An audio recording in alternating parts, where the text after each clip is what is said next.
शिवाय गौरा नमः शिवाय।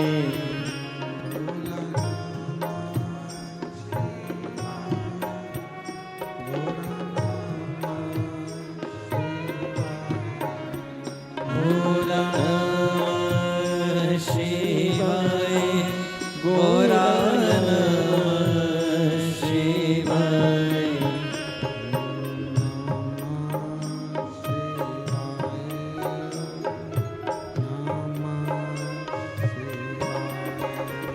ओम नमः शिवाय ओम नमः शिवाय।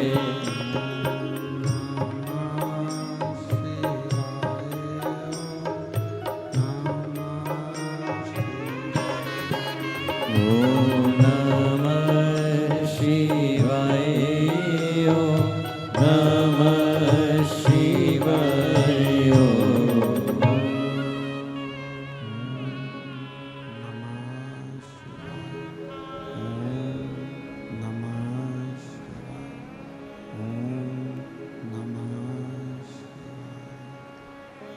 विश्वनाथ भगवान की, महाकालेश्वर भगवान की, ओंकारेश्वर भगवान की, कुबेरेश्वर महादेव की।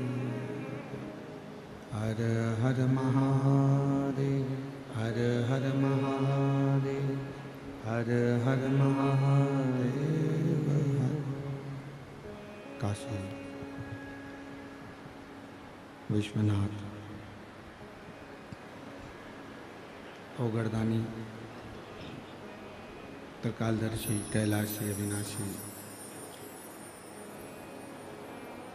इनको नीचे रगड़ाओ, नीचे बक्सों को, ये सारे बक्से नीचे रखेंगे। भगवान शिव ओगरदानी त्रिकालदर्शी कैलाशी अविनाशी देवादिदेव महादेव भगवान शंकर की ये पवित्र पावन शिव महापुराण की कथा भगवान के इस पवित्र पावन जयंती स्टेडियम में ये पवित्र कथा का दिव्य और भव्य आयोजन हो रहा है।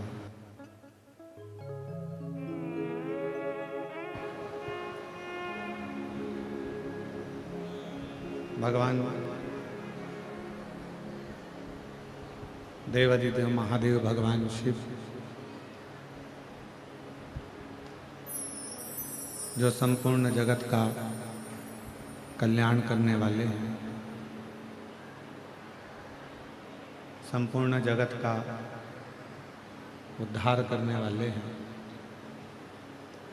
ऐसे भगवान देवादिदेव महादेव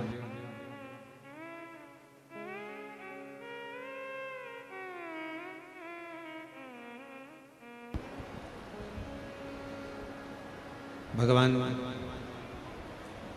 देवादिदेव महादेव भगवान शिव तो ठीक है, जिनकी पवित्र कथा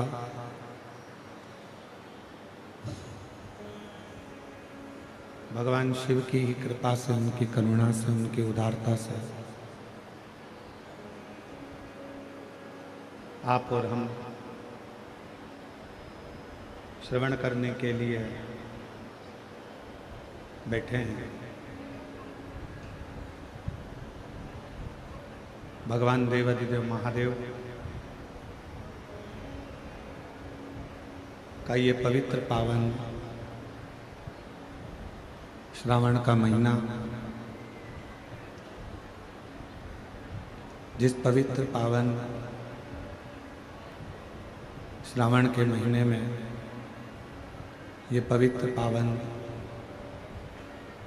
भगवान शिव की पवित्र कथा का दिव्य और भव्य आयोजन श्री बोलबम सेवा एवं कल्याण समिति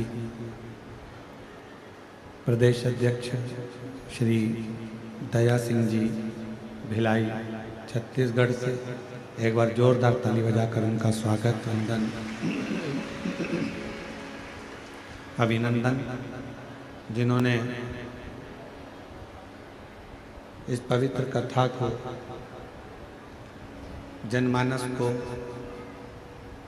संपूर्ण भिलाई वासियों के लिए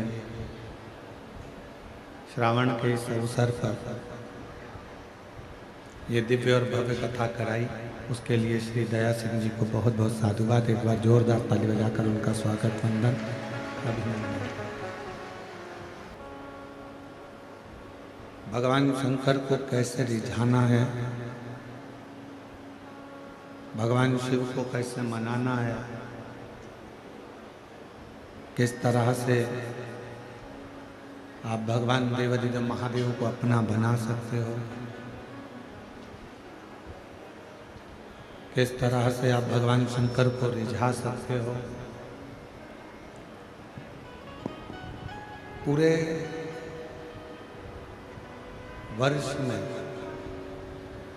केवल एक श्रावण का महीना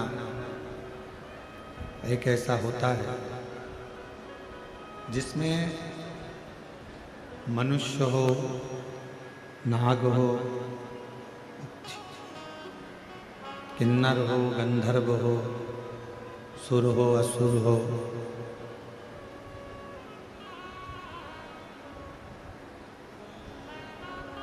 एक छोटा जीव जंतु भी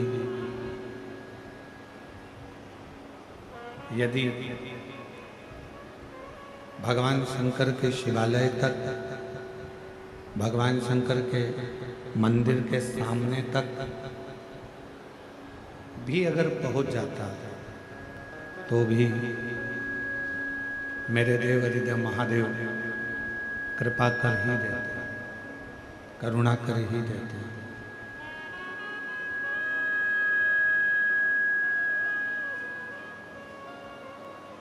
कितना सुंदर कहा कि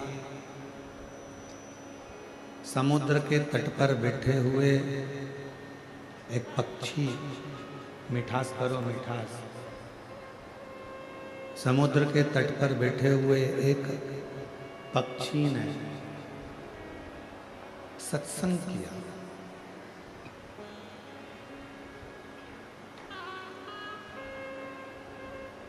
और समुद्र के तट पर बैठे हुए एक पक्षी ने जो सत्संग किया,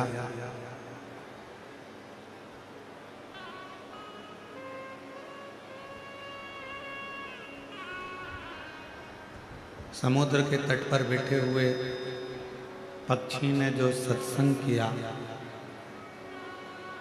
उस सत्संग का फल ये मिला कि एक किनारे पर पक्षी बैठा है और बैठ कर कह रहा है कि मैं लंका में बैठी हुई माता सीता जी को देख रहा हूं।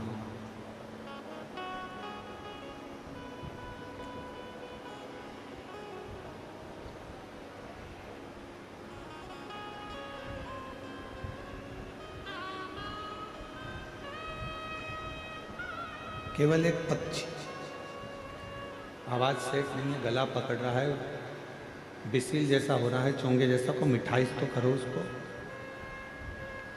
और पीछे की आवाजें खोलो पूरे पंडालों की। समुद्र के तट पर बैठा हुआ है एक पक्षी,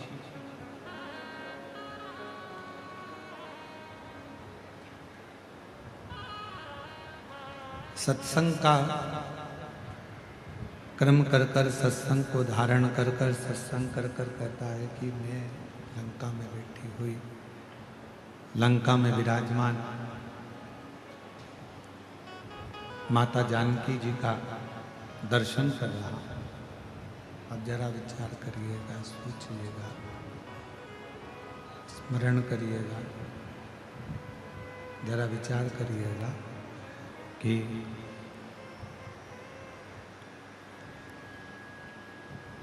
थोड़ा सा सत्संग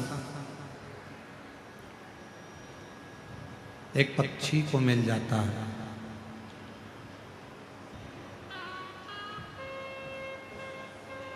और यदि जो महापुराण की कथा में देवराज का चरित्र, श्री बिंदुक का चरित्र यहाँ तक कह रहा है कि थोड़ा सा देर का यदि शिव महापुराण की कथा मिल जाती है, थोड़ा सा भगवान शंकर का कथा का रसतत्व ग्रहण करने को मिल जाता है, तो भगवान शिव का भी दर्शन उस जीव को प्राप्त हो जाता है जो भगवान शिव की पवित्र कथा का लाभ ले रहा होता है, जो भगवान शंकर की पवित्र कथा को श्रवण कर रहा होता है। सत्संग, शिव की कथा, भगवान शंकर का चरित्र, भगवान का मंत्र जाप, भगवान शिव का नाम जाप, भगवान शिव की पवित्र कथा आपके जीवन में कुछ देगी ना देगी, पर इतना जरूर देगी कि अपने जीवन में आपको कभी दुखी नहीं होने देगी, और जिंदगी में एक बार शिव का दर्शन जरूर करना। पर उसके लिए सबसे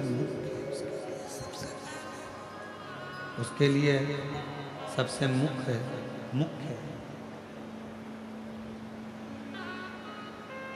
आपका विश्वास, आपका भरोसा, आपकी दृढ़ता,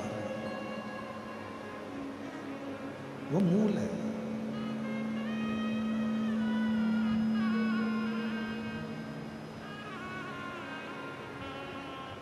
तीन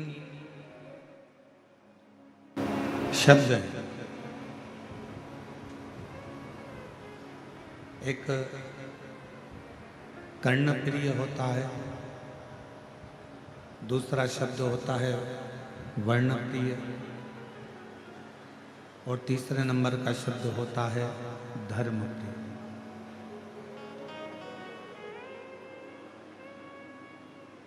अब इन तीन शब्दों को हम थोड़ा समझें। पहले नंबर पर है कर्णप्रिय शब्द, दूसरे नंबर पर है वर्णप्रिय शब्द, और तीसरे नंबर पर है धर्मप्रिय शब्द। शिव महापुराण की कथा कहती है एक कर्णप्रिय शब्द होता है जो केवल हमको अच्छा लगता है, स्वयं को अच्छा लगता है, और उसमें हम अपने भीतर थोड़ा थोड़ा अभिमान, थोड़ा थोड़ा अहंकार उत्पन्न कर लेते हैं। इसको कर्णप्रिय कहा गया। किसी ने कोई बात कही, आपके लिए कही, आपके हिसाब से आपके लिए कहा, आप बहुत सुंदर हो, आप बहुत ज्ञानी हो, आप बहुत विद्वान हो, आप बहुत श्रेष्ठ हो, ये आपकी कर्णप्रियता। इसको कर्णप्रियता कहेंगे जो सुनकर आपको अच्छा लग रहा है,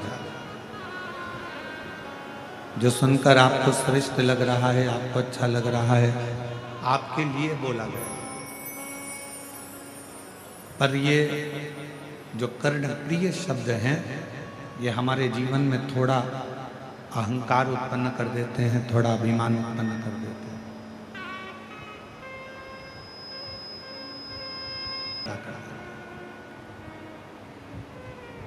जैसे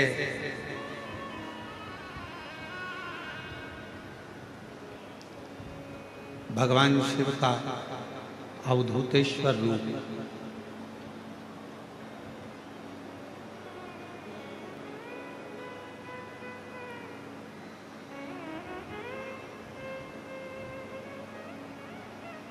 कर्णप्रिय शब्द हमारे भीतर कुछ कुछ अहंकार की अनुभूति करा देता है।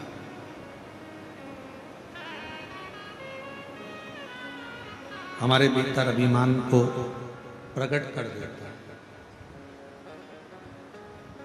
हमारे भीतर अभिमत्ता को प्रस्तुत कर देता है। शिव महापुराण की कथा कथी है, यदि आप लोगों ने भगवान के रूपों का वर्णन श्रवण करा हो तो उसमें अवधूतेश्वर महादेव का वर्णन आता है। अवधूतेश्वर, और सावन का महीना चल रहा है। कहते हैं कि श्रावण के महीने में भगवान शंकर के अवधूत रूप का यदि स्मरण किया जाए, श्रवण किया जाए, तो 12 ज्योतिर्लिंग के दर्शन का पुण्य फल उसी कथा में प्राप्त हो जाता है, मात्र अवधूतेश्वर भगवान की कथा के रसतत्व को श्रवण करने पर। भगवान अवधूतेश्वर की कथा को सुन लेना।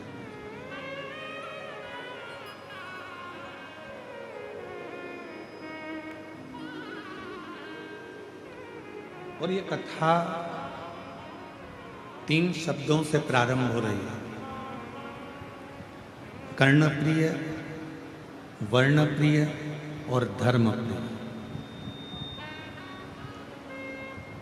इन तीनों शब्दों में पहले नंबर का जो शब्द है कर्णप्रिय, जो हमें थोड़ा सा भी, अगर हम बड़ा ही सुन लेते हैं, अपने लिए अच्छा सुन लेते हैं, तो हमारे भीतर थोड़ा सा अभिमान आ जाता है। इसको कर्णप्रियता कहते हैं।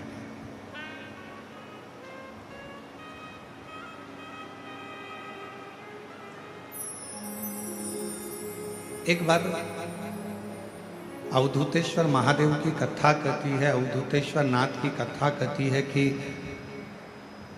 एक बार इंद्र को लगा कि मैं देवगुरु बृहस्पति महाराज के पास में जाता हूं।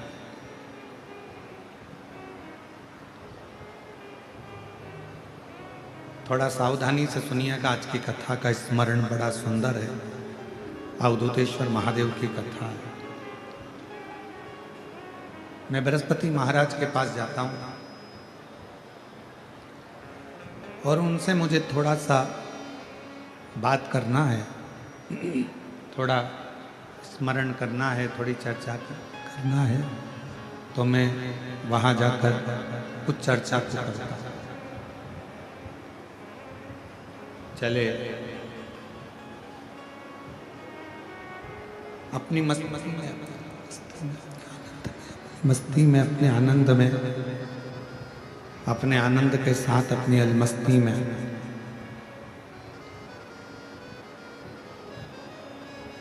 इंद्रदेव ऐरावत पर बैठकर हाइस हाइस आ रही है, हाइस, उसको थोड़ा ठीक करिए। ऐरावत पर बैठकर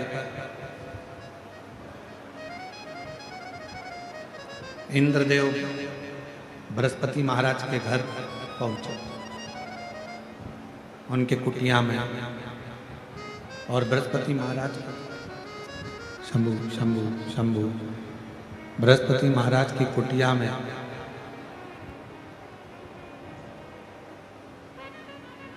द्वार पर जाकर खड़े हुए। द्वार पर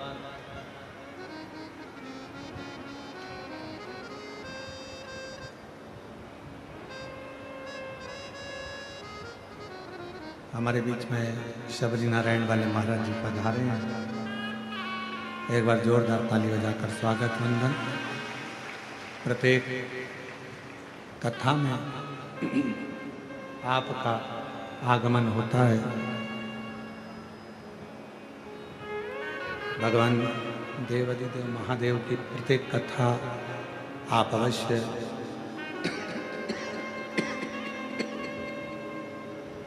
श्रवण करने के लिए आते हैं।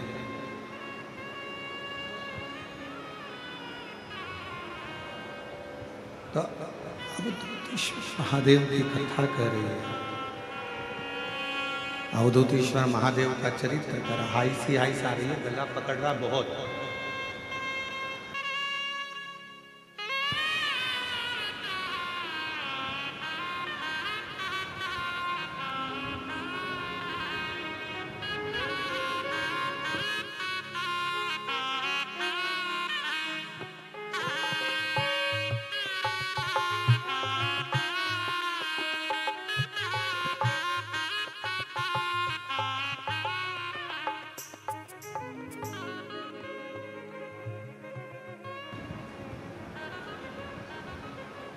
अवधूतेश्वर महादेव की कथा कर रहे हैं। भगवान शिव का चरित्र कर रहा है। इंद्रदेव बृहस्पति बाबा के द्वार पर पहुंचे और बृहस्पति बाबा के द्वार पर पहुंचकर उन्होंने आवाज लगाया, गुरुदेव हैं,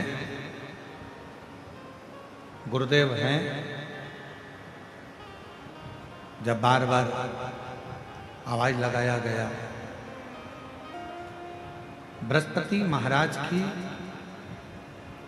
धर्मपत्नी शुभा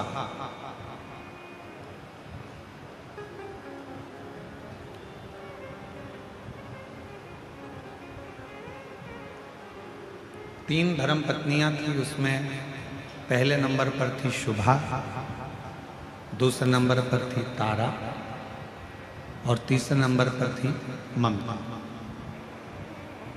तो बृहस्पति महाराज की जो पहले नंबर की जो धर्म पत्नी है शुभा,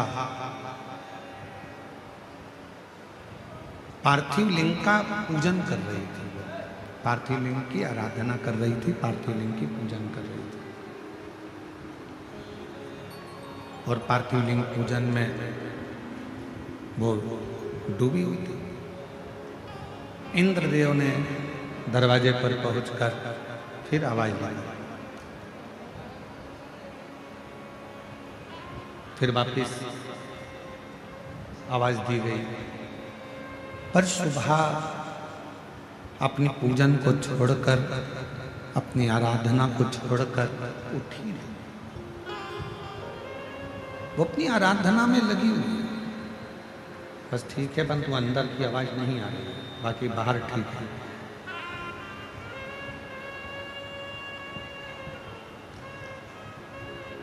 शुभा अपनी पूजन छोड़कर उठी नहीं। इंद्रदेव ने फिर आवाज दी और इंद्रदेव ने वापस आवाज लगाई, पर शुभा के कानों में ऐसा नहीं कि शब्द नहीं जा रहा था। बृहस्पति बाबा की धर्म पत्नी के कानों में शब्द जा रहा था,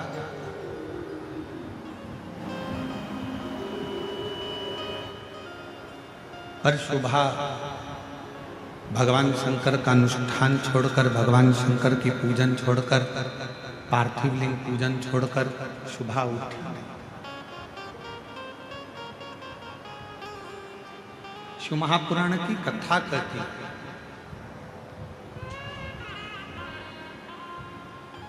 10 मिनट के लिए, 5 मिनट के लिए, 2 मिनट के लिए यदि आप शिवालय में गए हो, शंकर जी के मंदिर में गए हो, भगवान शंकर की आराधना में गए हो, पूजन में गए हो, अर्चना में गए हो, चाकरी में गए हो, भगवान शिव के भजन में पहुँचे हो, पूरा समय आप नहीं दे पाए, 2 मिनट के लिए अगर गए हो, 10 सुरों के लिए नहीं होना चाहिए। फिर वो 2 मिनट आपका उस परमात्मा के लिए होना चाहिए जिसका तुम मंत्र जाप करने के लिए, जिसका तुम भजन करने के लिए, जिसका तुम स्मरण करने के लिए आया।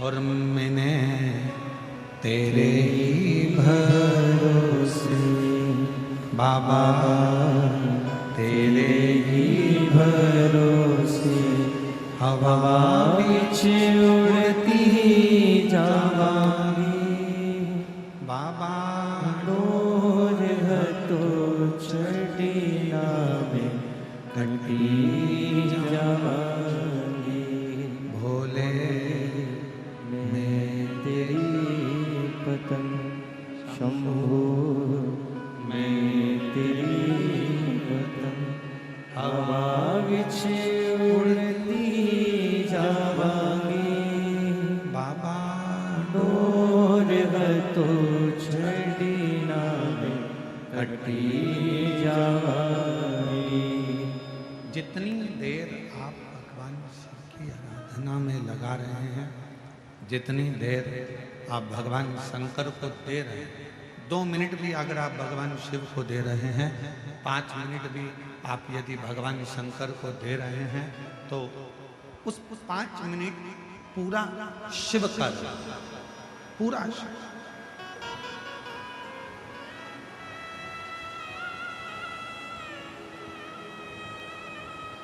और मेरी जीजियों 5 स्थान बताए हैं, एक जनी को भेज के यहाँ का वैक्सीन चेक करें।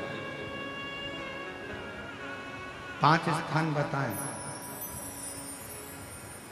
और वो 5 स्थान जहाँ पर बैठकर, जहाँ पर आप भगवान शंकर की आराधना कर रहे हो, अर्चना कर रहे हो, पूजन कर रहे हो, निवेदन कर रहे हो, चाकरी कर रहे हो, साधना कर रहे हो, 5 स्थान बताओ। उन 5 स्थान पर भले 2 मिनट के लिए आप लोग रहें या 4 मिनट या 5 मिनट के लिए आप लोग रहें, और 4-5 मिनट के लिए भले आप रहें, पर उस 2-5 मिनट में भी आपका ध्यान कितना केंद्रित होना चाहिए वो स्थान बताओ, कितना केंद्रित होना चाहिए। पहला, जिस समय पर तुम्हें समय मिले, तुमको लगे कि अब मेरे को भगवान को दीप लगाना, दिया लगाना, 5 स्थान पर तुम्हारे ध्यान की केंद्रता होना चाहिए। पहले नंबर पर दीप लगाते समय, जिस समय पर भगवान को आप लोग दीपक लगाते हैं, दिया लगाते हैं, किसी से चर्चा मत करो, फालतू की कोई बात नहीं होना चाहिए। दीप लगाना मतलब ज्योति को उत्पन्न करना, और ज्योति को उत्पन्न करना मतलब ज्योतिर्लिंग को प्रकट करना। दीप की जो ज्योति होती है, दीप की जो ज्योति प्रकट होती है, दीपक की जो ज्योति होती है, वो भी ज्योतिर्लिंग का ही प्रतीक होती है।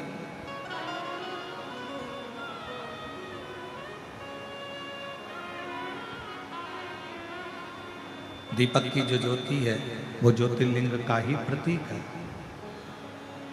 ज्योतिर्लिंग का प्रतीक। इसलिए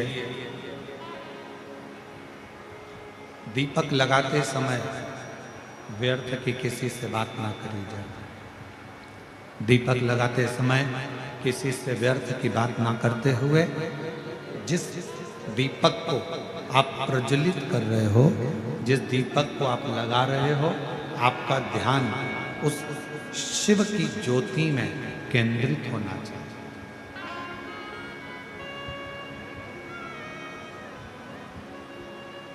भगवान शंकर की ज्योति में आपका ध्यान केंद्रित, जब आपका ध्यान केंद्रित होगा तब आप स्वयं भगवान शिव का साक्षीकरण 2 क्षण में कर लो।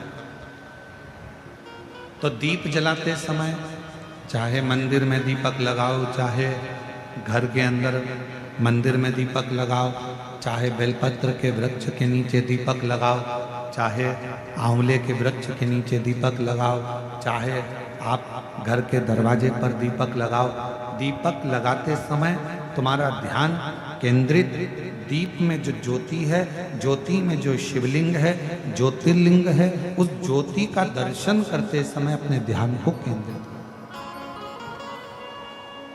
दूसरा, भगवान शंकर को, सूर्य नारायण भगवान को, तुलसा महारानी को, बेलपत्र को, आंवले के वृक्ष को, पीपल के वृक्ष को, बट वृक्ष को, शमी वृक्ष को जब आप जल चढ़ाएं तो जल चढ़ाते समय भी व्यर्थ की बातें ना करते हुए जल चढ़ाते समय जल की जो धार है उस धार पर अपना ध्यान केंद्रित होना चाहिए।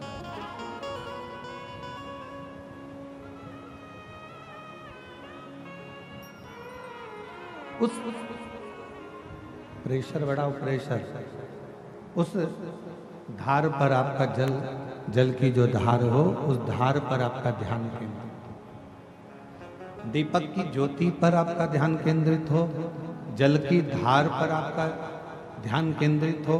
तीसरे नंबर पर कहा गया, तीसरा स्थान जो कहा गया, जब भगवान शंकर के मंदिर में, देवता के मंदिर में, देवालय में, शिवालय में जब आप भगवान को प्रणाम करने के लिए, नमन करने के लिए नीचे झुके हो, उस समय पर आपका ध्यान भगवान के चरणारविंद में केंद्रित होना चाहिए।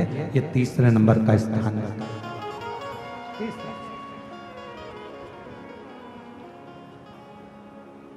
ज्योति, थोड़ा प्रेशर खोल दे भाई। ज्योति, जलधार, चरणारविंद को नमन करना, तीसरा। और चौथा स्थान बताया, नंदी के पास जब आप बैठो, हमने पहले भी कथा में कहा, जब कोई बहुत ज्यादा, बहुत बड़ा कोई तकलीफ, कोई कष्ट, कोई दुख, कोई परेशानी आपकी जिंदगी में यदि आ गई हो तो नंदी के पास शंकर जी को जल चढ़ाने के बाद 2 मिनट, 2 क्षण, 1 मिनट, 5 मिनट, जितना मिल जाए, आधा मिनट, 1 सेकंड नंदी के पास बैठना चाहिए। नंदी के, और कौन सा स्थान बताया तो कहा, नंदी का जो पांव, आगे का एक चरण नंदी का उठा हुआ रहता है। दर्शन करें आप लोगों ने, किस किस ने करें, जरा हाथ उठाओ, करें सब लोगों ने। नंदी का आगे का एक पांव उठा हुआ होता है। तो नंदी, जब तुम कोई विषम परिस्थिति में हो, बहुत टेंशन में हो, बहुत तकलीफ में हो, बहुत कष्ट में हो, और बहुत ज़्यादा कोई डिप्रेशन में हो, कोई चिंता में हो, कोई बात अगर तकलीफ की है, तो नंदी का जो पांव उठा हुआ रहता है, उस पांव के पास में थोड़ी देर, नंदी के साइड में थोड़ी देर, 1 सेकंड, आधा सेकंड, आधा मिनट, 1 मिनट, 2 मिनट, 5 मिनट, जितना आप बैठो और थोड़ी देर बैठकर बाबा की ओर ध्यान को केंद्रित करो और अपने मन की बात कह दो। वो चौथा स्थान बताया, मन को केंद्रित करने।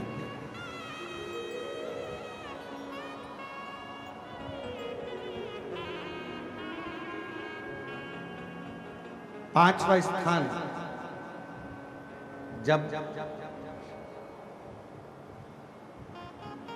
के ऊपर जलाधारी लगी हो, तो मंदिर में गए, शिवालय में गए, और भगवान शंकर के शिवलिंग के ऊपर यदि जलाधारी लगी हो, तो जब आप भगवान शंकर के मंदिर से बाहर निकल रहे हो, तो बाहर निकलते समय अगर आपको दरवाजे पर खड़े होकर जलाधारी का यदि दर्शन हो जाए, तो 2 क्षण के लिए उसका दर्शन भी केंद्रित कर सकते हो। ये 5 स्थान ऐसे हैं जिन स्थान पर अपने भगवान के चरणारविंद को, भगवान के दर्शन को केंद्रित किया है।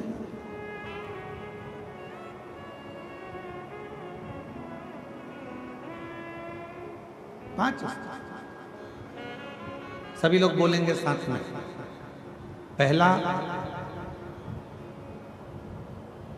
जम के बोलो जरा, जम के बोलो, आवाज नहीं आ रही है।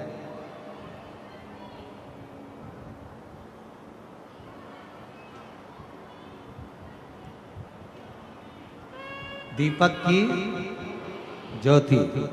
दूसरा,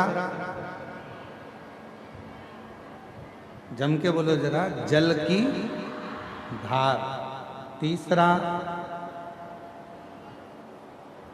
चरणों को प्रणाम करना। चौथा, नंदी के पास में, चरण के पास में बैठकर अपने मन की दशा को कहना। और 5वां, भगवान के ऊपर जो जलाधारी लगी होती है, उस जलाधारी का दर्शन कर कर फिर अपने घर की। 5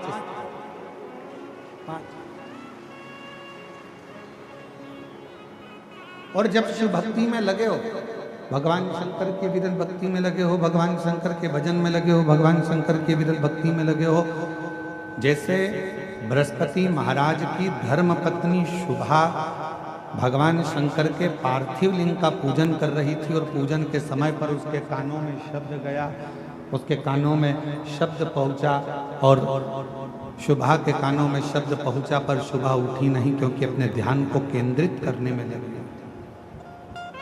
उठी नहीं। बाहर खड़े हुए इंद्रदेव को, बाहर खड़े हुए इंद्रदेव को क्रोध आ रहा था। बाहर जो इंद्रदेव खड़े हैं उनको गुस्सा, क्रोध आ रहा। और क्रोध किस बात का आ रहा है कि मैं दरवाजे पर खड़ा हूं, देवराज इंद्र दरवाजे पर खड़े हैं और ये मुझे कोई लेने के लिए, कोई बुलाने के लिए, कोई दरवाजे पर आया ही नहीं, कोई द्वार पर पहुंचा ही नहीं।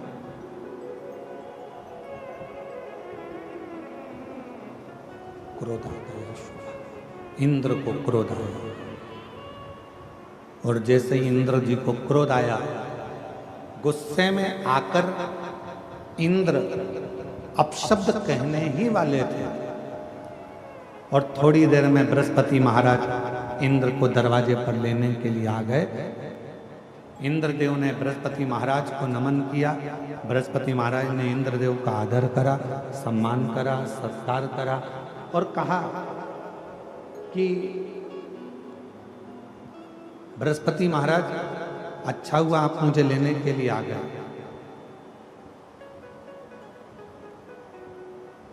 आपकी धर्म पत्नी शुभा वहां बैठकर पूजन कर रही है, आराधना कर रही है, चाकरी कर रही है, विनय कर रही है, और वो शुभा फिर भी मेरे शब्द को सुनकर भी मेरे पास में नहीं आ रही, प्रणाम करने, नमन करने, मुझे आतिथ्य देने के लिए।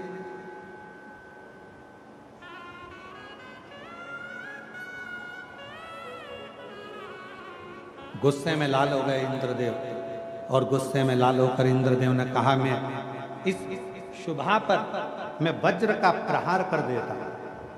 वो तो आप आ गए इसलिए मैं रुक गया। ये मुझे जानती नहीं क्या?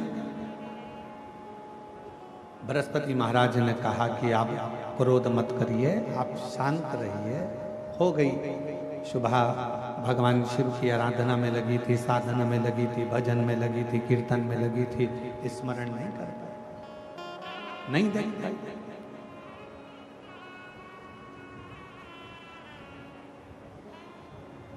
तभी बृहस्पति महाराज के मन में आया कि इंद्रदेव थोड़ी सी देर में क्रोध कर देते हैं, जरा सी देर में गुस्सा कर देते हैं, और जरा सी देर में इनको अहंकार प्रकट हो जाता है, अभिमान प्रकट हो जाता है, अभिमत्ता इंद्र के अंदर प्रकट हो जाती है। इतनी अभिमत्ता, इतना अहम इंद्र के अंदर आ गया है कि क्रोध इंद्र के सम्मुख में बार बार आ जाता है। क्यों ना इंद्र पार्थिव पूजन के समय पर, पार्थिव लिंग के पूजन के समय पर इंद्र यहाँ आए हैं। पार्थिव लिंग का पूजन चल रहा है और इंद्र यहाँ आए हैं। क्यों ना मैं इंद्र को भगवान देवाधिदेव महादेव का दर्शन कराने के लिए लेकर जाऊं। क्यों? क्योंकि शिव का दर्शन करने वाले का अहंकार समाप्त हो जाता है। शिव का दर्शन करने वाले की अभिमत्ता समाप्त हो जाती है। शिव का दर्शन करने वाले का अहंकार, अभिमत्ता, उसके भीतर का अहम धीरे धीरे समाप्ति की ओर चले जाता। क्यों ना मैं जाऊं, मैं पहुंचूं। बृहस्पति महाराज ने तुरंत इंद्रदेव से कहा कि आप हमारे साथ में चलो,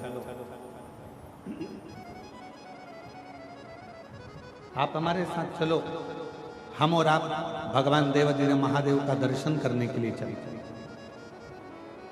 और इंद्रदेव के साथ में भगवान बृहस्पति और बृहस्पति भगवान के साथ में इंद्रदेव दर्शन के लिए चल, दर्शन को चलते। अब चलते चलते चलते चलते शिवजी को भान हो गया।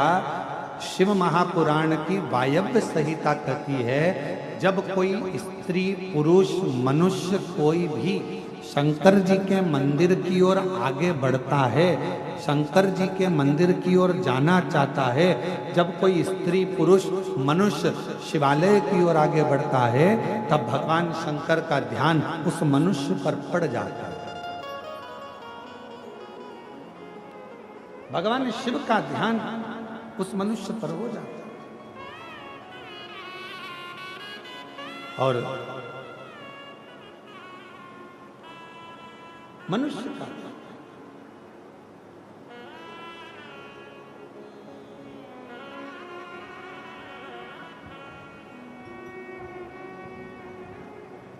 शिवालय की ओर आगे बढ़ना, शिवालय की ओर चलना, भगवान शंकर के शिवालय की ओर अग्रणता बढ़ना।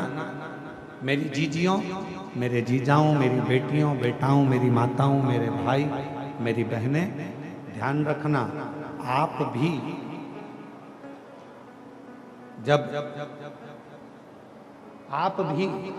जब भगवान शंकर के मंदिर की ओर एक लोटा जल लेकर जाते हो, आप भी जब भगवान शंकर के मंदिर की ओर एक लोटा जल लेकर आगे बढ़ते हो, तो कभी ये मत सोचना कि हमें कौन देख रहा है कौन नहीं देख रहा है। शिव महापुराण की वायव्य संहिता कहती है, जब कोई मनुष्य भगवान शंकर के शिवालय की ओर बढ़ता है, तब स्वयं त्रिकालदर्शी देवाधिदेव महादेव की दृष्टि उस मनुष्य पर होती है, मानव पर होती है। और शंभो शरण में पड़ी मांगो घड़ी रे घड़ी, दुख काटो दया करी दर्शन आपो। शंभो शरण में दर्शन आपो। जब आप और हम भगवान शंकर के शिवालय की ओर आगे बढ़ते हैं, जब आप और हम भगवान शंकर की ओर आगे बढ़ते हैं, शिव के मंदिर की ओर, शिवालय की ओर, शिव कथा की ओर, शंकर की अविरल भक्ति की ओर, भगवान शिव के भजन की ओर जब हम बढ़ते हैं, तब हमारे ऊपर शिव की दृष्टि जलती है। शिव की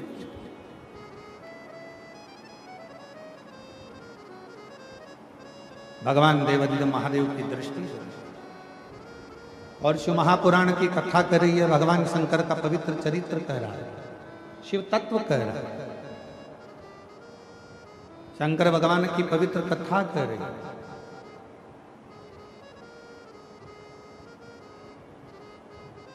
बृहस्पति देव और इंद्रदेव दोनों जा रहे थे और शंकर भगवान ने विचार कर लिया, ये मेरे पास आ रहे हैं तो क्यों ना मैं इनकी परीक्षा ले। और परीक्षा लेने के लिए भगवान शंकर वस्त्र विहीन नग्न वेश,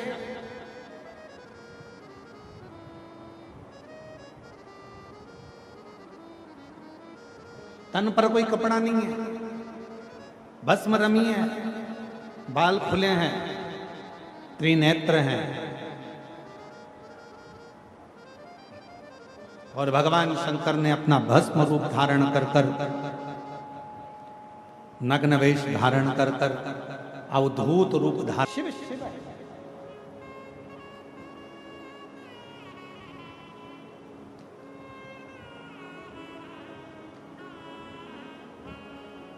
भगवान शंकर की कथा कर रही है। इंद्र ने फिर कहा, इंद्रदेव फिर अपना उत्तर दो, तुम कौन हो? भगवान शिव कुछ कहते नहीं, कुछ नहीं।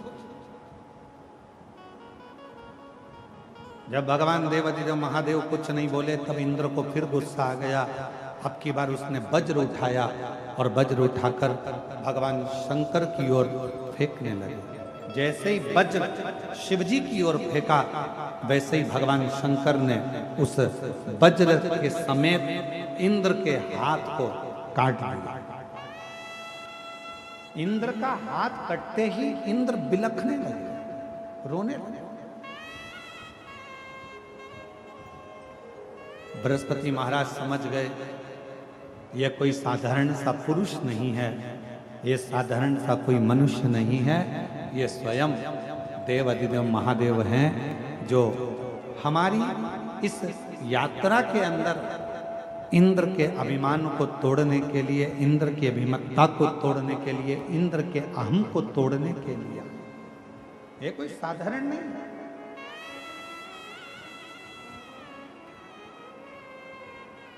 बृहस्पति महाराज ने हाथ जोड़ लिए और भगवान शिव को नमन कर कर कहा, मैं पहचान नहीं पाया प्रभु आपको, आप अपना असली स्वरूप दिखाइए। शंकर भगवान तुरंत क्रोध में लाल हो रहे थे। उन्होंने अपनी तीसरी नेत्र के द्वारा इंद्र को भस्म करने के लिए ज्वाला प्रकट कर दी।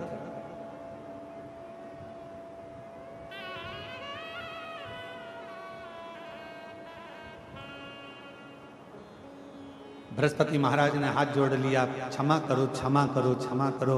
शिवजी ने तुरंत उत्तर दिया, हे बृहस्पति महाराज, ये मेरा अवधूत रूप है जिसका आप दर्शन कर रहे हैं।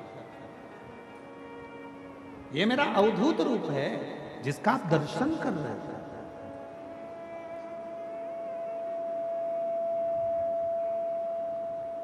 हे बृहस्पति महाराज, आप कह रहे हो कि इंद्र को मैं क्षमा कर दूं, मैं इंद्र को क्षमा कर देता हूं, उनका हाथ भी जोड़ देता हूं, उनका वज्र भी उनके पास में रख देता हूं, पर मेरी तीसरे नेत्र की ज्वाला जो ज्योति निकली है, जो प्रकाश निकला है, इस अग्नि को मैं कहां दूं? इस क्रोध को, इस अग्नि को मैं कहां स्थापित करूं? बृहस्पति महाराज ने हाथ जोड़ लिए, आप करुणा करेंगे तो सब करुणा करेंगे, आप कृपा करेंगे तो सब कृपा करेंगे, आप दया करेंगे तो सब दया करेंगे। आप कृपा करिए, दया करिए, करुणा करिए। तब भगवान शंकर ने जो तीसरे नेत्र के द्वारा जो अग्नि प्रकट हुई थी, जो प्रकाश प्रकट हुआ था, जो तेजपुंज प्रकट हुआ था, उसको समुद्र के अंदर डाल दिया। जैसे ही समुद्र में डाला, उसमें से एक बालक प्रकट हो गया जिसका नाम जलंधर हो गया, जिसका नाम जलंधर हो गया। और वो जलंधर असुरों का राजा बनकर बैठ गया। बहुत उसने उपद्रव मचाया। आखिरी में वृंदा, जो जलंधर की धर्म पत्नी थी, वो सातित्ववान पति को परमेश्वर मानने वाली, पति के चरणों का नित्य स्मरण करने वाली, पति के चरणों को नमन करने वाली। और कल कथा में कहा था, दो हमारी भूमि को आज भी संभाले हुए हैं, एक गौमाता और दूसरे नंबर पर है भारत में जन्म लेने वाली मेरी बहन बेटियां, मेरी माताएं आज भी पृथ्वी को संभाले।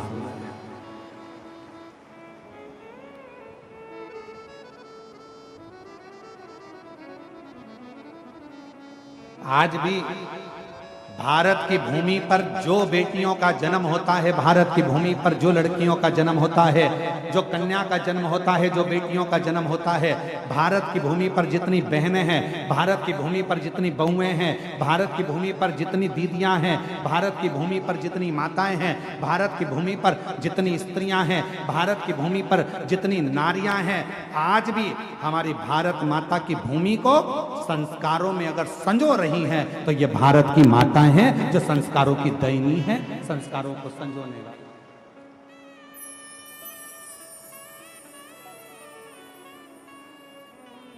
ये भारत की भूमि का गौरव है।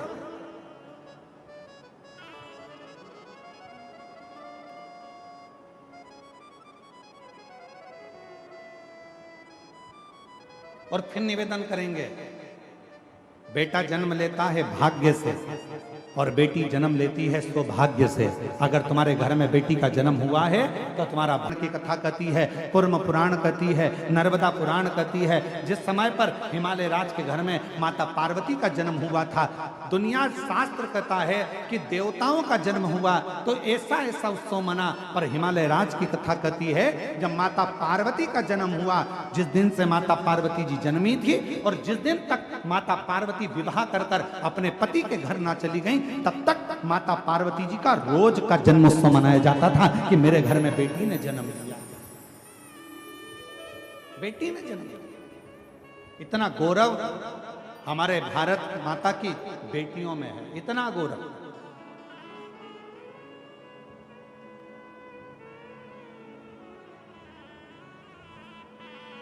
और यही कारण है आज बेटियों की शिक्षा, कल कथा में कहा था, बेटियों को कन्यादान में कुछ देओ मत देओ, पर बेटी के कन्यादान में कुछ देना ना देना।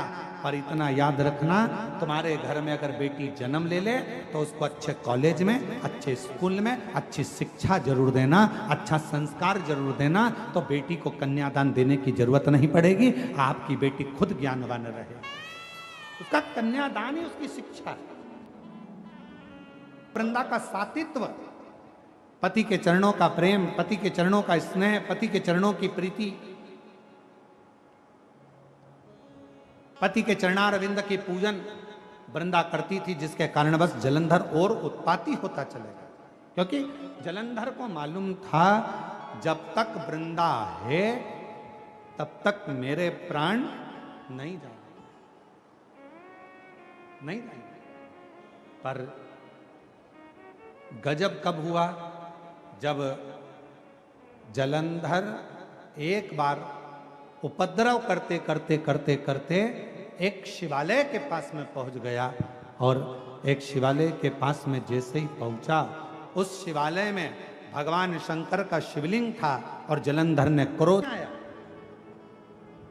क्रोध आया भगवान नारायण को, क्रोध आया भगवान नारायण को, और नारायण भगवान तुरंत क्रोध में लाल होकर तुरंत भगवान देवाधिदेव महादेव के पास पहुंच गए। प्रभु गजब हो गया, अभी तक जलंधर यज्ञ नष्ट करता था, हवन नष्ट करता था, देवालय शिवालय आदि को नष्ट करता था, पर आज तो इसने गजब कर दिया, भगवान शंकर के शिवलिंग को ही उठाकर पटक दिया।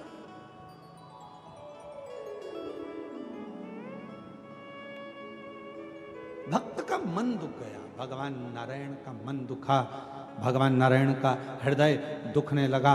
भगवान नारायण का हृदय दुखता हुआ देखकर भगवान शिव को क्रोध आ गया। हमने पहले भी कथा में कहा, आज फिर कथा में कहते हैं, भगवान शंकर का यदि कोई भक्त है, शिव का कोई उपासक है, शंकर की कोई आराधना करने वाला है, शंकर का कोई भजन करने वाला है, शिव की उपासना करने वाला है, शंकर के मंदिर में रोज जाने वाला है, शंकर की कथा में नित्य स्मरण करने वाला है। हम पहले भी कहे हैं कि दुनिया में भगवान शंकर सबको माफ कर सकते हैं, पर शिव जी अपने भक्त को जो कष्ट देता है उसको कभी माफ नहीं करते, उसका तो बदला शिव लेकर ही रहते हैं। भगवान शंकर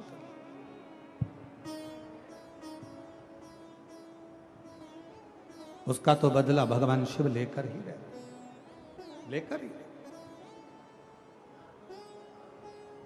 शिव जी के भक्त का बदला कभी भी शिव जी का भक्त नहीं रहता। शिव जी के भक्त का बदला हमेशा देव अधिदेव महादेव। आप तो अपनी मस्ती में जियो, आग लगे बस्ती में, अपन रहो मस्ती में।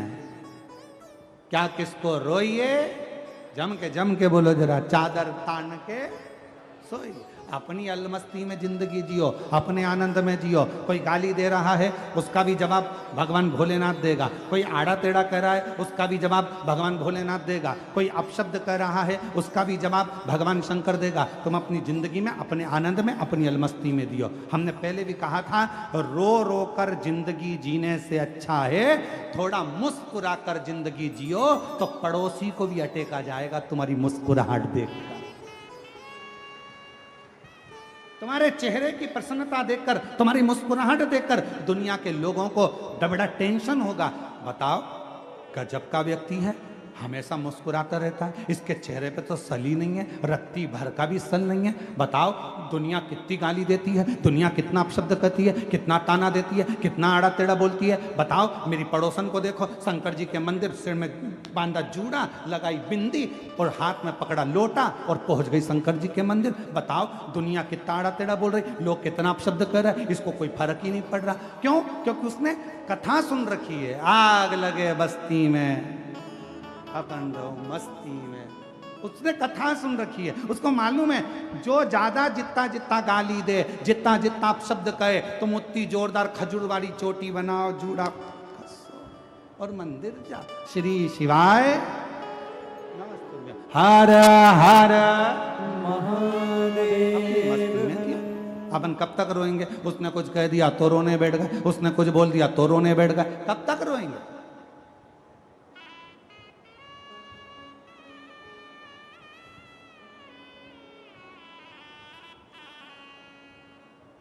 कब तक?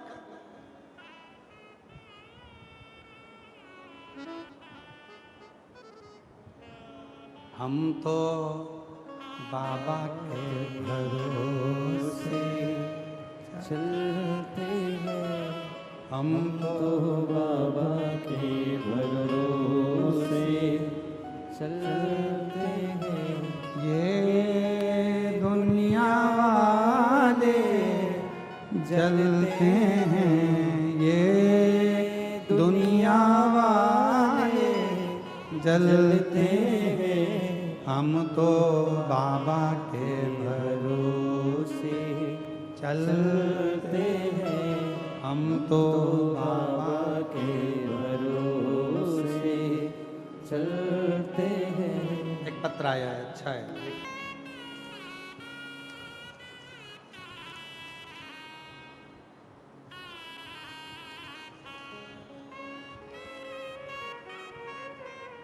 मेरा नाम रमा उपाध्याय है।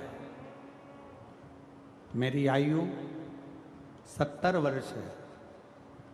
पता सेक्टर 11 जोन 1 नंबर वार्ड 38 कुर्सी पर भिलाई की निवासी हूँ। कहीं बैठी हों तो बेलपत्र लेने के लिए आ सकती हैं। पत्र को एलईडी पर पढ़ सकती।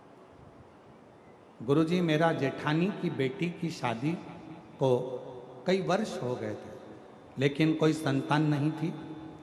कई डॉक्टरों से इलाज करवाया लेकिन सुधार नहीं हुआ। देखते देखते बेटी की आयु बढ़ती चली गई और उसकी शादी को 45 वर्ष हो गए। कितने साल हो गए शादी को? जम के बोलो। 45 साल।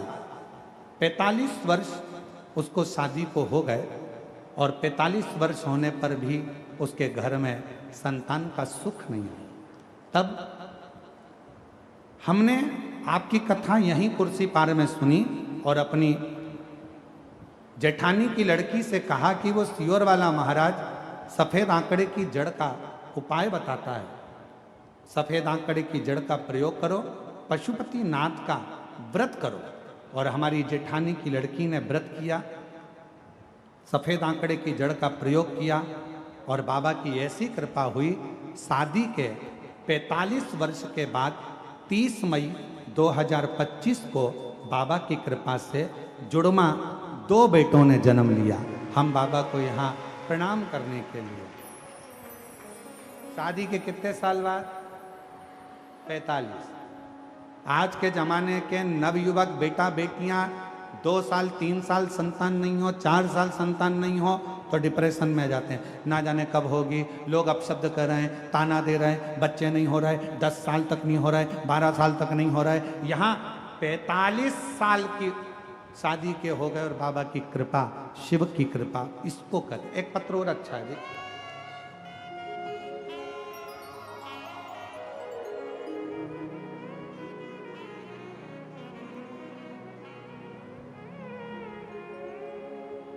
अश्वनी विश्वकर्मा, कहीं बैठी हो तो हाथ हिला सकती हैं। अश्वनी विश्वकर्मा, मेरे पति का नाम अशोक विश्वकर्मा है। मैं खुर्सीपार भिलाई छत्तीसगढ़ की रहने वाली हूँ। एक लोटा जल का मैं क्या वर्णन करूँ। मेरे पति को 2024 में अप्रैल में तबीयत बिगड़ने लगी। हमने उनको अस्पताल में भर्ती कराया। वहाँ डॉक्टरों ने सारे टेस्ट कराए। डॉक्टरों ने टेस्ट करा के दौरान पेट में कैंसर बता दिया। जब पेट में कैंसर बताया तो भिलाई अस्पताल में 1 हफ्ता भर्ती के दौरान मैं रोज महादेव के मंदिर जाना, शिवलिंग पर जल चढ़ाना शुरू कर दिया। डॉक्टर के हिसाब से कैंसर पेट के अंदर फैल चुका था, कंट्रोल करना कठिन था। पर बाबा ने ऐसी कृपा करी गुरुदेव, मेरे शिवजी से मैं रोज विनती करती, बाबा तू मेरा बाप है, क्या अपनी बेटी की मांग उजड़ते देखेगा? बाबा कृपा कर। शिवजी पे चढ़ा हुआ जल लाती, अपने पति को पिला देती, रोज प्रार्थना करती। और बाबा ने ऐसी कृपा करी कि डॉक्टर तो कह रहे थे कि ये कैंसर कंट्रोल नहीं होगा। दूसरे हफ्ते ही डॉक्टर ने कह दिया कि अब इनका कैंसर कंट्रोल में है और इनकी सारी रिपोर्टें नॉर्मल आना प्रारंभ हो गई है, आप इनको घर ले जा सकते हो। ये ठीक है। शिव शिव है, शंकर शंकर है, ओघड़दानी ओघड़दानी।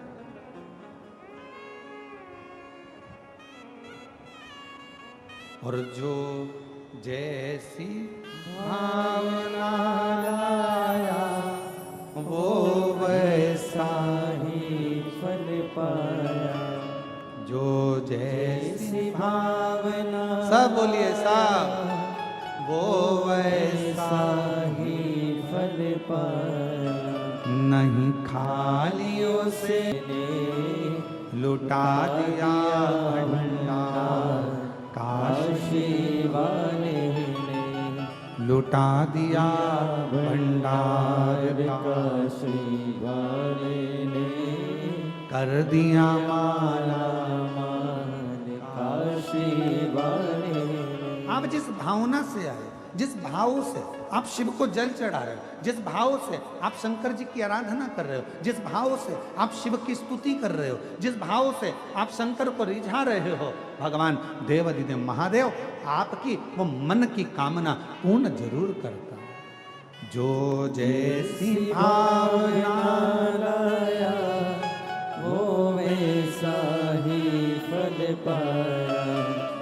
जो जैसी भावना लाया वो वैसा ही फल पाया। नहीं खाली उसे लौटाया वो मन ही मन हर्षाया। माता जी की जेठानी की लड़की के घर में जुड़वा बच्चे हुए हैं 45 वर्ष के बाद। एक बार जोरदार तालियां। कर दिया माला माल काशी वाले ने, लुटा दिया भंडार काशी वाले ने। अरे लुटा दिया भंडार काशी वाले ने, कर दिया माला माल काशी वाले ने। आपको जवाब नहीं देना, जवाब देता है मेरा देवाधिदेव महादेव। भक्त की, शिव भक्त की आंख में अगर आंसू आता है तो जवाब वो देता।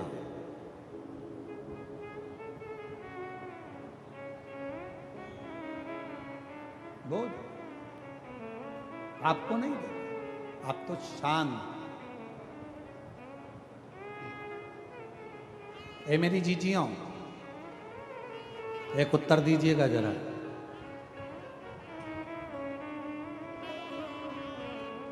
पति के साथ गाड़ी पे जा रही हो, रास्ते में कोई प्रॉब्लम हुई, कोई गाली दे दिया, अपशब्द कह दिया, तो तुम क्या करोगी? पहले तुम इंतजार करोगी कि ये जो गाड़ी चला रहे हैं ना मेरे पति, ये जवाब दें। बोलो सही है कि गलत है? तुम जवाब नहीं दोगी, पहले उससे जवाब दिलवा। पहले जवाब दे तो ये दे।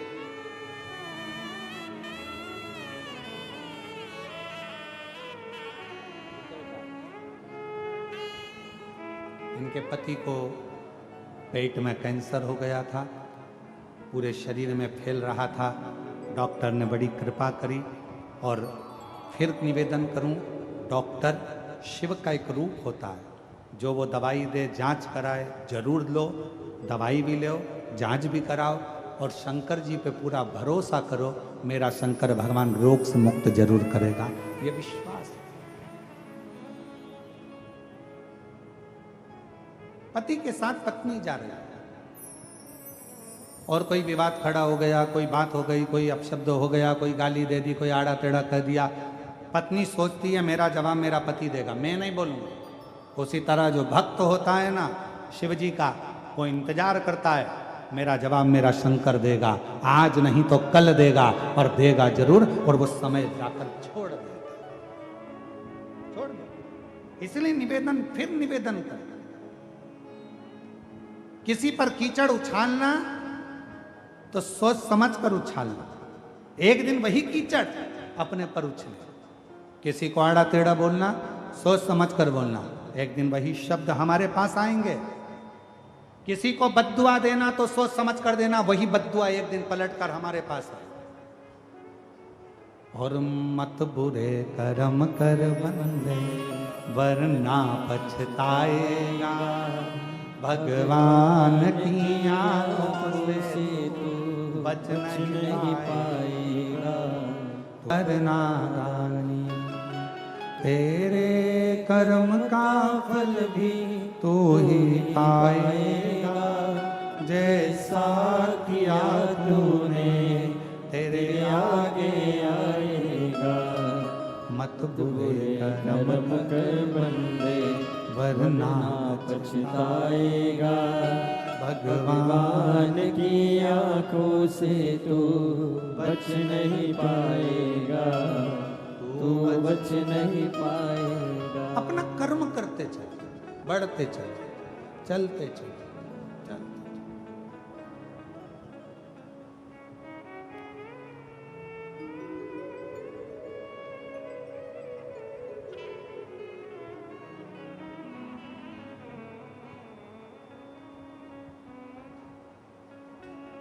जितना भगवान का भजन कर कर बढ़ोगे, उतना जीवन का एक सुख, एक आनंद प्राप्त होता चला जाए। एक सुख,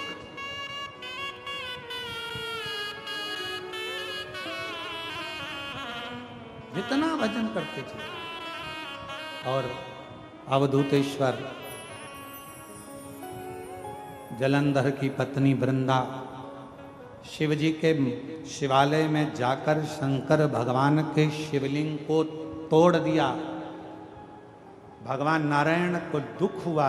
शिव जी ने कहा आप चिंता मत करो, आप इसके सातित्व को डिगाओ, मैं जलंधर को मार दूं। सातित्व डिगा, जलंधर मरा। और जैसे ही जलंधर के प्राण छूटे, वृंदा की आंख में आंसू आ गए। हे नारायण, तुमने मेरे सातित्व को डिगाया है, मैं तुम्हें श्राप देती हूं कि तुम पत्थर बन जाओगे। और भगवान नारायण शालिग्राम बन गए। वृंदा तुलसी का पौधा बन गई। तुलसी का शिव कथा कर रही है। एक इंद्र जी के अहंकार को तोड़ने के लिए इतनी बड़ी कथा का क्रम हुआ। इसलिए 3 शब्द बताए हैं शिव महापुराण में। पहले नंबर का है कर्ण प्रिय, दूसरे नंबर का है वर्ण प्रिय, तीसरे नंबर का है धर्म प्रिय। जो कर्ण प्रिय शब्द होता है ये हमें अहंकार उत्पन्न कर देता है। तुम ऐसे, मेरी जीजी ऐसी, वो ऐसा, हमारे अंदर अहंकार आ जाएगा। फिर दूसरे नंबर पर शब्द है वर्ण प्रिय। लोगों को लगता है कि मेरा समाज, मेरा परिवार, इसके आगे कुछ नहीं। परंतु तीसरे नंबर का जो शब्द है वो धर्म प्रिय है। हम जिस सनातन धर्म के अंदर जन्म लिए हैं, भारत माँ की गोद में हमारा जन्म हुआ है, कितने किस्मत वाले हैं। विदेश में मरते तो एक्सपायर कहलाते, विदेश में मरते तो डेड बॉडी कहलाते, पर भारत की भूमि पर अगर प्राण छूटते हैं, किसी ने भजन किया तो ठीक, ना किया तो ठीक, किसी ने मंत्र जपा तो ठीक, ना जपा तो ठीक, किसी ने भगवान का नाम लिया तो ठीक, ना लिया तो ठीक, भारत की भूमि पर अगर कोई गलत से गलत, पापी से पापी व्यक्ति भी मरता है तो वो एक्सपायर नहीं कहलाता, डेड बॉडी नहीं कहलाती। वो हमेशा एक ही चीज उसके नाम पर लग जाती है, वो है स्वर्गवासी। मतलब इतना पाप करा तो भी नाम किया गया स्वर्गवासी, क्योंकि भारत की भूमि पर जन्म लिया है। और भारत माँ एक ऐसी माँ है जिसकी भूमि पर जन्म लेकर अगर कोई मरता भी है तो वो नरक नहीं जाता, वो स्वर्ग जाता है। इसलिए उसके नाम के आगे स्वर्गवासी लिखा था। उसके नाम के आगे स्वर्गवासी लिखा होता है, उसके नाम के आगे एक्सपायर नहीं लिखा है। कोई गलत काम करने वाला भी मरेगा तो स्वर्गवासी लिखाएगा, कोई अच्छा काम करने वाला भी मरेगा तो स्वर्गवासी लिखाएगा। क्यों? क्योंकि भारत की भूमि पर जन्म लिया है उसने, भारत की भूमि पर प्राण। आज दुनिया के लोगों की दृष्टि भारत माता पर है। क्यों है? क्योंकि सब चाहते हैं अपना अपना देश छोड़कर, दुनिया के कई विदेशी भारत में आकर बस गए। क्यों? क्योंकि उनको मालूम है हमारे देश में मरेंगे तो एक्सपायर कहलाएंगे, और भारत भूमि पर अगर प्राण छूटेंगे तो स्वर्गवासी कहलाएंगे। भगवान के धाम में जाने में देरी नहीं लगेगी। यहां वो पासपोर्ट वीजा प्राप्त हो जाता है कि तुम्हें स्वर्ग जाने से कोई रोक नहीं पाता है। ये वो पासपोर्ट वीजा है भारत की भूमि।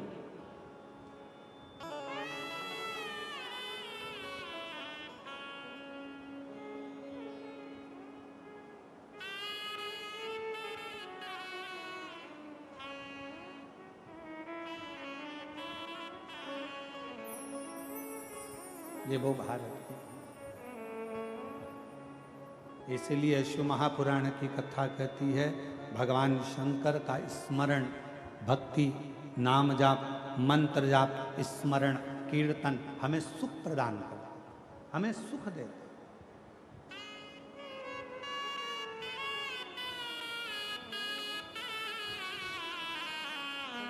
एक बार आजा आजा भोले की। राखीराम साहू, सावित्री साहू, जिला महासमुंद, ग्राम खुर्सीपार। गुरुजी मेरे बड़े पापा बहुत दारू पीते थे। आज मैं 26 साल की हूँ। बचपन से अपने बड़े पापा को दारू के नशे में ही देखा। गुरुदेव पर शिव की विशेष कृपा होती है, ये मैंने देख लिया। मेरे बड़े पापा 59 साल की उम्र में हैं और गुरुदेव दारू पीते रहे। आपने एक बार कथा में कहा था 21 लौंग, 21 काली मिर्ची, 21 नीम की छोटी डांट वाला उपाय जो बताया था, वो मैंने मम्मी से कहकर, ताई से कहकर बड़े पापा के लिए करवाया। और बाबा की ऐसी कृपा हुई गुरुदेव, आज बाबा की कृपा से मेरे बड़े पापा ने 4 साल हो गए दारू को हाथ तक नहीं लगाया, और बाबा की कृपा से वो स्वस्थ। ये शिव की उदारता, शंकर की करुणा, शिव की उदारता, भगवान शंकर की दया है, शिव की करुणा है, शिव की उदारता। एक पत्र और बड़ा सुंदर है, देखिए।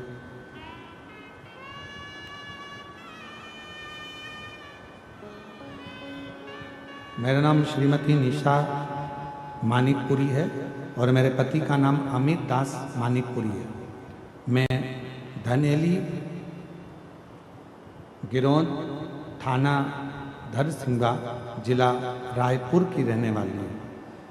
भोलेनाथ का मैं क्या वर्णन करूं। मेरी शादी को 8 साल हो गए थे, नहीं हो सकती, हिम्मत छोड़ दी, मन लगता नहीं, निराशा हाथ लगी, जिसका मैं फोटो लगा, शिव शिव है। और तेरी कृपा बिना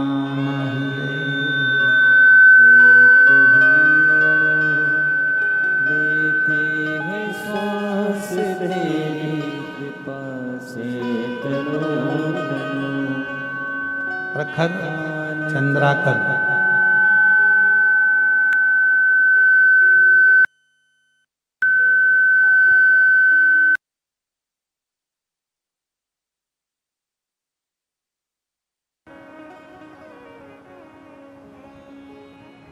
जरा पत्र में पढ़ के बताओ एड्रेस क्या लिखा है। एलईडी पर पड़ी है। प्रखर चंद्राकर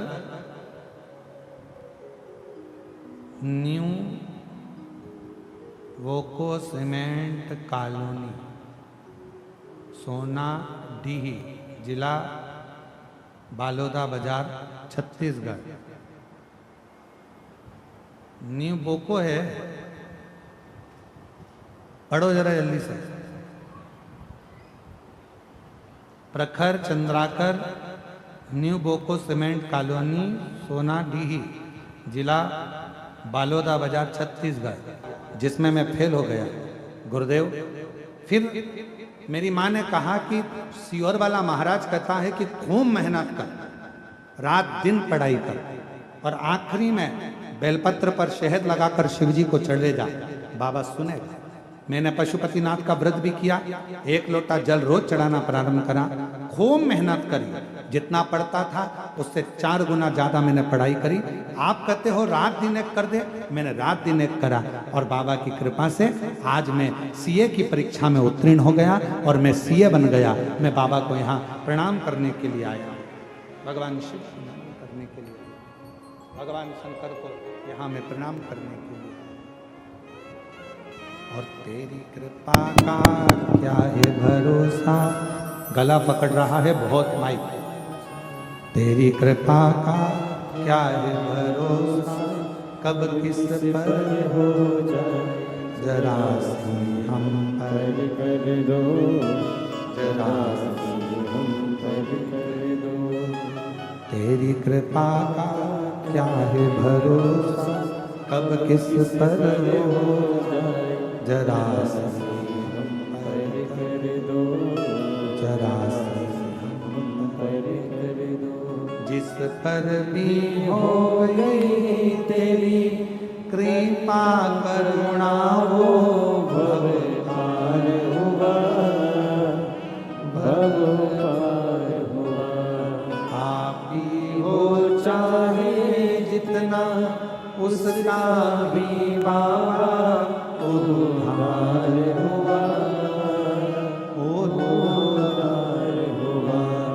गिद्ध अजामिल गढ़ी का जैसे तेरे मन को भार, जरा सी हम पर कर दो, जरा सी हम पर कर दो। तेरी कृपा का क्या है भरोसा, कब किस पर हो जाए, जरा सी हम पर कर दो, जरा सी हम पर कर दो। जिस पर भी हो गई तेरी कृपा करुणा, वो भव पार हुआ, भव पार हुआ। चाहे जितना उसका भी बाबा उद्धार। 8 वर्ष के बाद हुआ है, एक बार जोरदार ताली बजाकर स्वागत करें। गर्भाशय में गठान थी, डॉक्टर के हिसाब से मां बनने में देरी हो रही थी और शिव की कृपा से बाबा ने दिया है। एक बार जोरदार ताली बजाकर।